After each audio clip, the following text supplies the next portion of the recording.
Hey guys, what's going on? Welcome back to your Lake Fork Guide. It's another day on the water episode today. I'm going to take my best fishing buddy Skeeter Bug with me.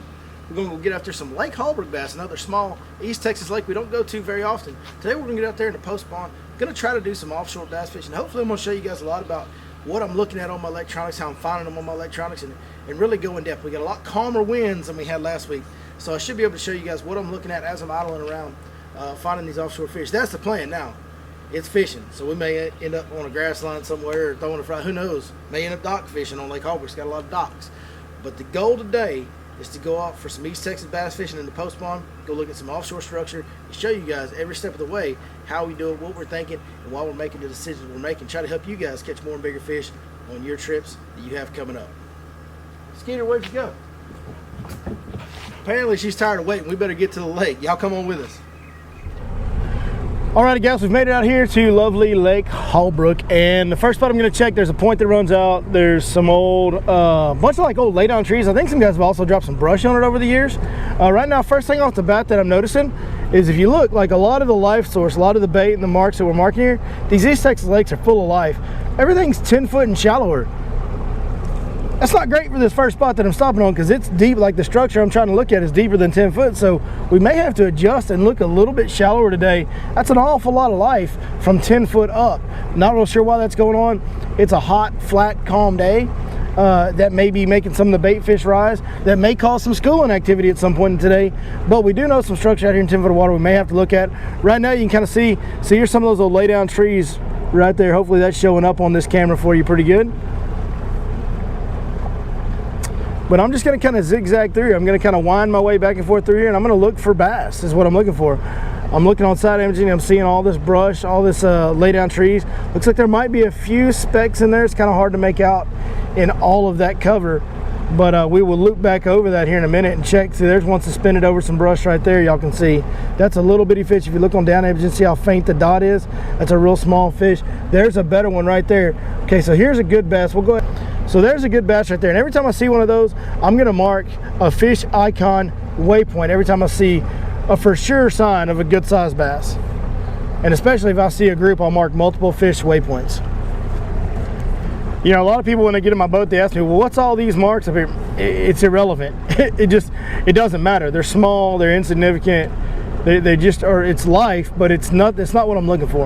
I'm only looking for bass that I want to catch, preferably bigger bass. Okay, as you guys can see on sonar, this just looks like a blob, but when you look on your down image down here, boy, you can really see, and you can see all these laydowns, and there really are a lot of, you see these white specks in here, all these little white specks, hopefully those are showing up pretty good. You got a glare, let me try and get the glare off there. All those white specks mixed into that wood, those can all potentially be bass. As you can tell, there is just a ton of cover on the bottom that's washed up, kind of out here in the mouth of this pocket over the years. It's just a point at the mouth of a pocket.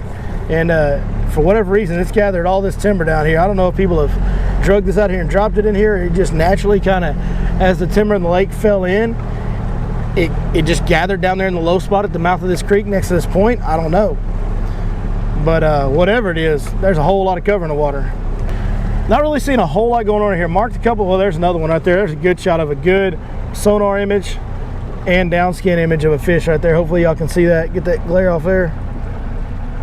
Right there and right there. Okay, so now I've marked several isolated fish, a couple of little twosomes of fish, just some scattered fish on this point. So what I'm going to do right here in this situation, when I don't have just a definite school, even when I have a school, I'll do this to some extent. What I'm going to do is I'm going to look at my map. Okay, I'm going to zoom out on my map here, and I'm going to really look at what I have, how the map of the fish lays out, how every waypoint I mark lays out. So as you can see, I've got kind of this triangular shape of bass. Now what I'm going to do is I'm going to come park my boat right here in the middle of that so that I can cast to all these. Because if I come park over here, I won't be able to reach these. If I park over here, I can't reach these. So I'm going to park my boat right there in the middle, and I'll be able to cast all the way around my boat and hit every fish. It's important to do that when they're scattered out. Also, if this was a school of fish that was tightly packed, and they were elongated one way or the other, I'd want to park my boat on the long end of it. That way I make sure I keep my bait in the school the whole time. Hopefully later on today we'll show you that. But right now I'm gonna go park my boat right in the middle of this, spot lock it, start fan casting around. Don't have a lot of confidence that we're gonna catch anything here, These fish are so scattered out, and there's one here, one there. But we might get lucky and pull one or two off of it. The other factor is, on a spot like this that has this much heavy cover, those fish can kind of hide from your electronics a little bit. If they're right up next to that laid down timber and stuff, you might not see them. So there might be several nice fish somewhere down in all that heavy cover that we showed you on the down and side image. So we're gonna give it a try, see if we can round one up out of here.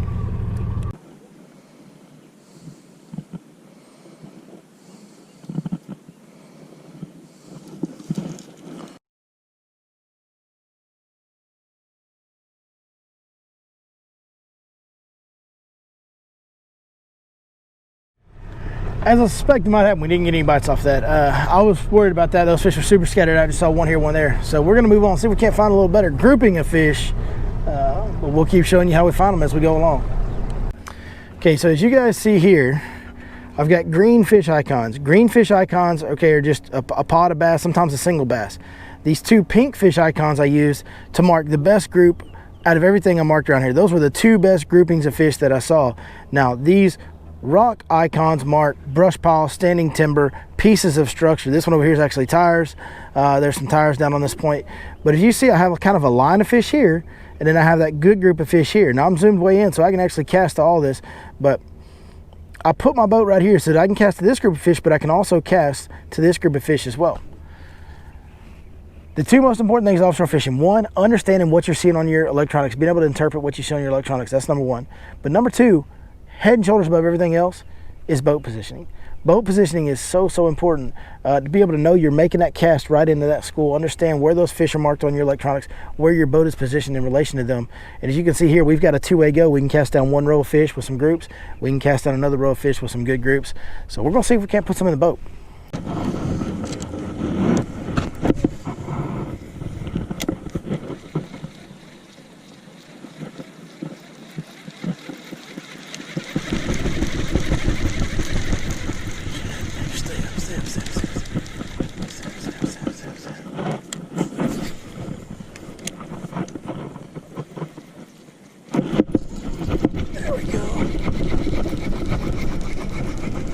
There we go, schooling bass. I knew these fish were gonna be schooling today when I saw that bait up high in the water column. Found a big one, but a one. Hey, what are you doing? Just a little guy, but it's a guy. I had the sneaking suspicion when I seen all them fish suspended on my graph when I was looking at these spots that this is gonna be a day where they kind of tended to school a little bit. By the way, folks at home, one of our cameras is down. It's already gotten too hot. It quit for the day. So it's too hot, can't handle the heat out of the kitchen. But if y'all want to know what the best schooling bait is, okay, when you get schooling bass around you, for my money, this right here is the best schooling bait that exists. A Divine swim bait on a 6-inch Divine underspin jig head. I like to go with the big one, the 1/2 ounce. That lets me throw it further to get it to those schooling bass.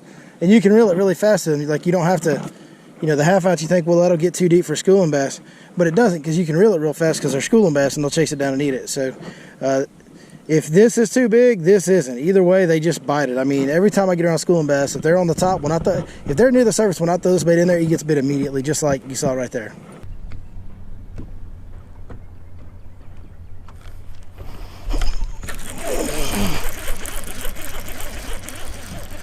Not a hook set worth a darn. Little fish.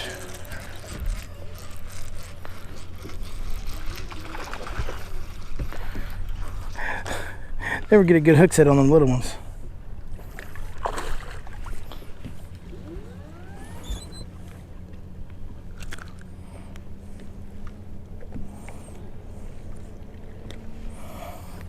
Another little guy.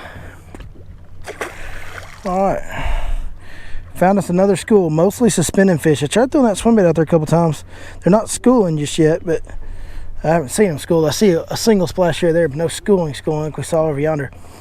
But some of these fish were actually close to the bottom, so hopefully caught that one on a little shaky head, a little finesse shaky head. There's a pretty good group of fish back here. Hopefully we can catch them on the shaky head. Might be able to catch several of them in a row if we can get them going. I think I just tore the tail off my worm.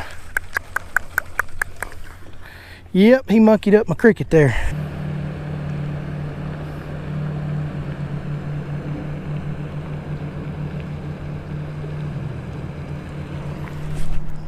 There we go. Another one. Next cast. A little bit better fish. He ain't no big, but he's a fish. He's sure enough keeper fish. I think I might have me a little wad of them out here, boys. That's a nice one, dude. Yeah. Oh, yeah. Good keeper fish out here on Lake Holbrook. Now let's see if we can't get another one. That's 2 in a row.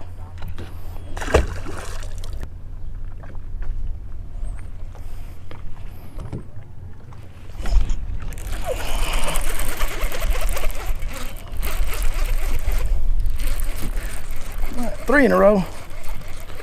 Another little one. Not as nice as the last one. Get up on the boat, sucker.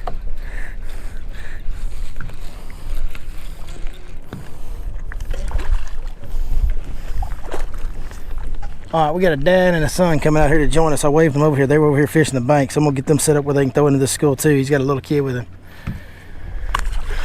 Man, we want to catch 9 of these big old. I caught the biggest perch I've caught in my life earlier. Is that right? Yeah, I've never caught a perch as big as this one I got. Oh, I missed him. Well, good luck, man. Okay. You're gonna need it though. I appreciate it. Well, I waved them over here. I guess they just kind of came to see what we were doing, but they're over there brim fishing, trying to catch some brim to eat. I told him to fish with us. He said he wanted to finish filling up his cooler with brim, so I guess maybe they'll come back later. Nice people. Here we go. Here we go. Does he got it? He's got it. Another little one. Another little one. Say he's little. Heck, he's a keeper. He was running kind of at me and kind of up. That's why it's important to have that high-speed reel. Oh, he's a jumper too. Good night. This fish is fired up, son. Get on up here. A little fatter one. He got a little more energy. Golly, he's a tub. Oh, stop. Little fat tub now. God dang fish. Another shake 'em head fish. That's just over the keeper. This is state regulation 14-inch minimum, so that'd be a keeper fish right there. Nice fish though. Fattest one we've caught for sure. That fish is in extremely good shape for summertime. They keep tearing the tails off my worms, making me go fetch more worms, man. What's up with that, Skeeter? You know, one of the deals that's probably a key deal right now, guys, is we talked about when we first got here. This is something that's very important to pay attention on your electronics. Pay attention to the depth that the majority of the life is in, and then find some structure that correlates to that depth. What we've got here is we got a little rock vein. These fish are kind of sitting out off the end of this little rock vein. Well, wouldn't you know it, this rock vein's in like 10 foot of water, and I'll show it to you here after we get done with this school, but we found a good dynamic piece of structure, unique piece of structure for this lake in the depth that most of life was in. Found some fish on it, and these are the fish that are active. So that's the deal, is whatever depth that life is wanting to use, if you can find those fish that are correlating to that depth with some dynamic structure, odds are those fish are using that structure to hunt. That's the depth they want to be in. That's the depth most of the bait is in, and they're going to use that structure within that depth to ambush prey and hunt, which is obviously what these fish are doing, because we're catching them cast after cast.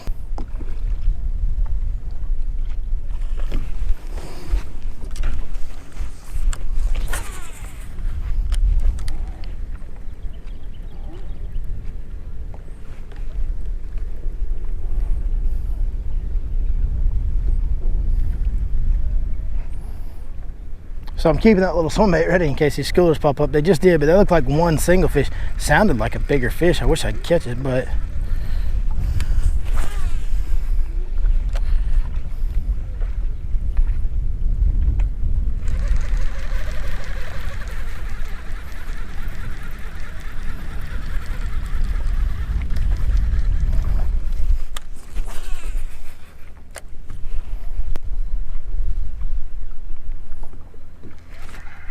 there we go. Got one of them schooling fish. I'm holding my rod down my other foot in case another one bites the shaky head. I just dropped the shaky head rod and picked this one up.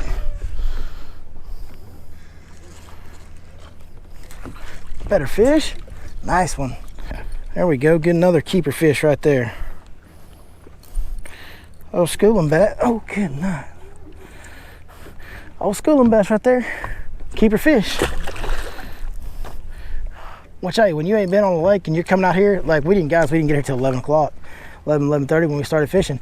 When you're coming to a lake that you haven't been fishing this time of year in Texas, summertime, you know, you're just catching a limited keepers is doing something pretty fair, honestly.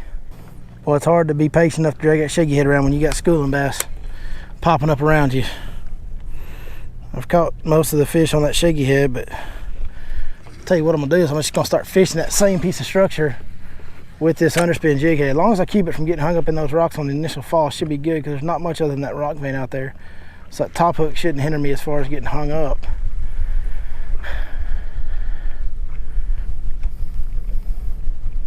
Be a lot better if I could catch these fish. Oh, something's hitting it. There he is. There he is. Be a lot better if I can catch these fish that are down low on this bait. And then when the schooling fish pop up, I'll be ready for them.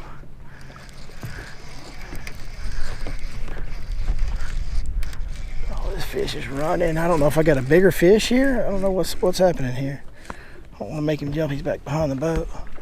Oh, it is a better fish, and he jumped. Get out from the motor. Trying to stay up in front of this camera for y'all, sometimes that can be a challenge. This fish actually knocked slack in my line. That was a cool bite. He hit it like he knocked slack in it twice. Oh yeah, that's a better fish. That's a better, oh, come on up here, baby. And he just choked it. Look how he ate it. Golly. I mean, look how this fish ate that bait. Look at that. Look at that, just choked it. There you go, another nice solid keeper bass. But we're on our way to a solid little limit. Just looking for a couple kickers, and we're doing it real quick, guys, real quick.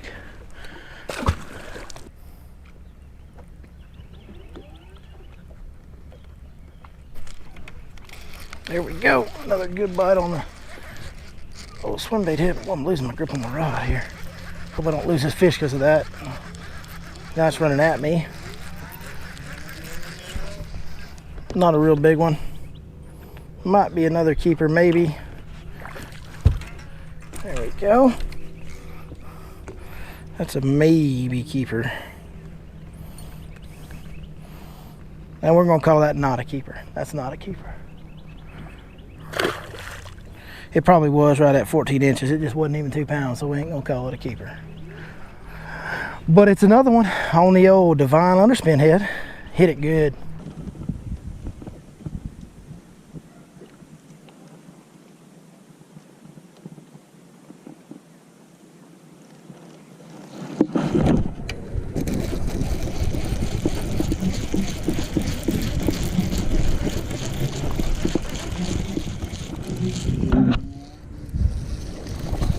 Oh, he come off. Come off at the boat. He was a little guy.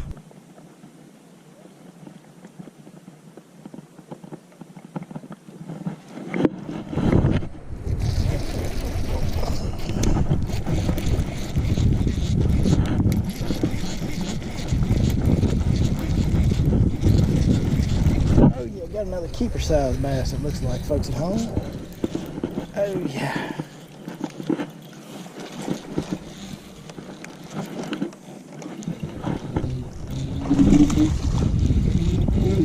For sure, another keeper. Get on up here, baby. This one's kind of sickly looking. This one's a little poorly looking. Oh, skinny. He don't look like it, but he would be 14 inches. But I wouldn't want to put him in my live well. He might infect everything in there for the rest of the time.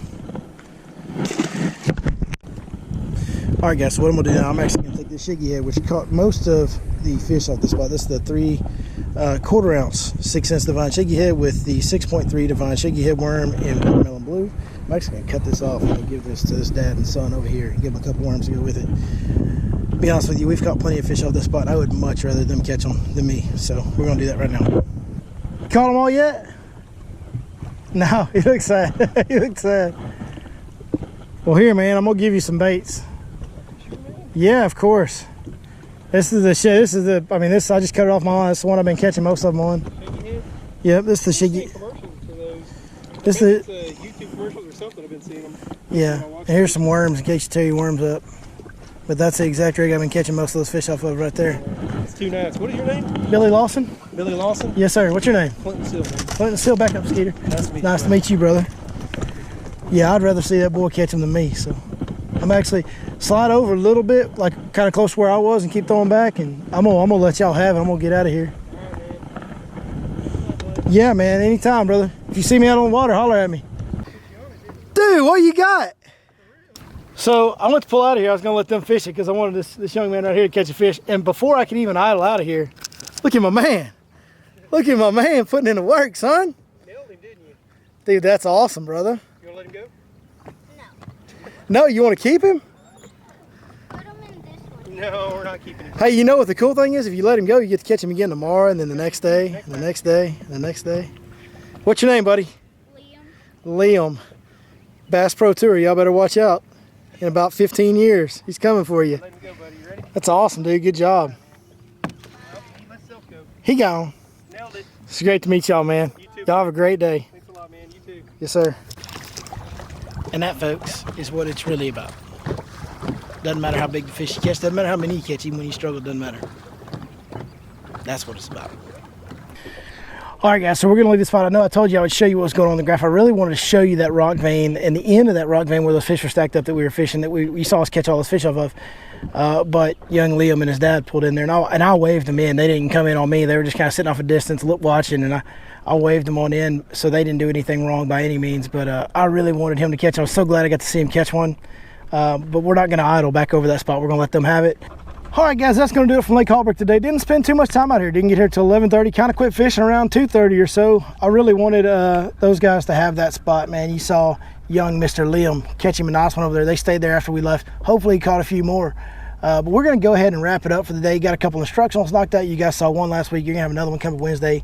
Actually, we catch fish while we're doing the instructionals in both of those. So that was pretty cool. We actually caught a couple more, but to be honest with you, it's super hot. And Skeeter Bug has told me that it's time to go home because she's burning up, and her water bowl blew out of the boat a little while ago because I forgot to put it up, and I'm an idiot. So that's on me. So if you see a little plastic Tupperware bowl out on Lake Holbrook, please pick it up for me. I don't know where it is. I'm sorry. I hate littering in the lake, but I did. But if y'all see that, pick it up for me, and just know that was Skeeter Bug, the famous Skeeter Bug. It was her water bowl. She's trying to get as much shade as she can, so we're going to get her home. Hey, man, thank you guys so much for watching today. Hopefully some of the stuff we talked about with electronics can help you guys catch more and bigger fish on your next trip. It was a lot of fun out here, coming out to a lake that I used to come to quite a bit. I don't hardly ever come out here anymore. Man, she's still fishing good. We didn't catch the big ones today, but we were here at the worst time of day. We got plenty of bites, found a spot where we caught fish, cast after cast after cast. That's always super cool. It's what makes the summertime fun, is you can go around and struggle, and then you find the right spot and you can get right in a hurry. And that kind of happened for us today. So it was a lot of fun, and I hope you guys enjoyed watching it. And we sure appreciate you watching it. Go check out 6incefishing.com, linked in the description below.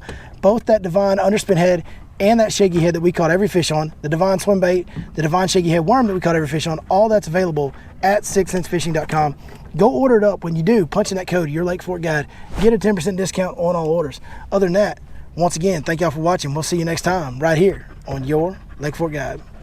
Hey guys, one more thing. You know, we do the Fish Life app. We do actually have Lake Holbrook. It's a really affordable package, only $5 a month for the premium package on Lake Holbrook.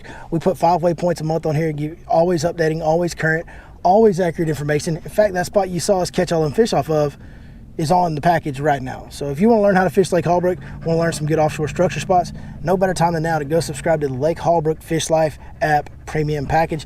Also, we got Lake Fork on there, Sam Rayburn, Toledo Bend, Ray Roberts, Louisville, Grapevine, Hubbard, Lavon, oh God, Lake of the Pines, the list goes on. We got our power plant lakes in East Texas. Just go download the Fish Life app for free. Check out the list of lakes. If any of them are lakes that you're going to fish or want to learn more about or fish on a regular basis, subscribe to that package. I promise you'll never find more current, accurate, and better information on the market today.